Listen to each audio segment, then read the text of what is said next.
अच्छा बात है कि पाताल पूरा डेमोक्रेटिक प्रोसेस में आ रहा है। इतने साल से उन्होंने वोट बॉयकॉट किया था, अब उनका डिसीजन है कि वो इलेक्शन में लड़े।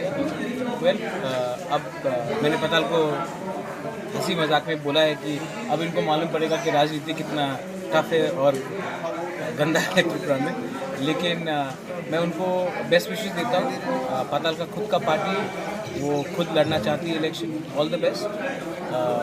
तिपरा मोथा भी एक अलग पार्टी, वो भी अलग से उनका एजेंडा है। लेकिन मेरा एक ही कहना है, मैंने ये पहले भी कहा है कि इस इलेक्शन में तिपरासा रीजनल पार्टी दूसरे तिपरासा रीजनल पार्टी के अगेंस्ट नहीं बोलकर अपना एजेंडा में चले तो बहुत अच्छा है। तो इनका मैनिफेस्टो निकल रहा है, उनके मैनिफेस्टो में वो किसी के खिलाफ नहीं बोल रहे, वो हम अपने तिपरासा के बारे में बोल रहे हैं। तो ये अच्छा मूव है।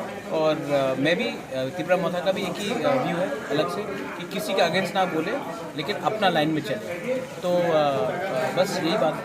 और कुछ अगर आपको बोलना तो पूछ सकते हैं।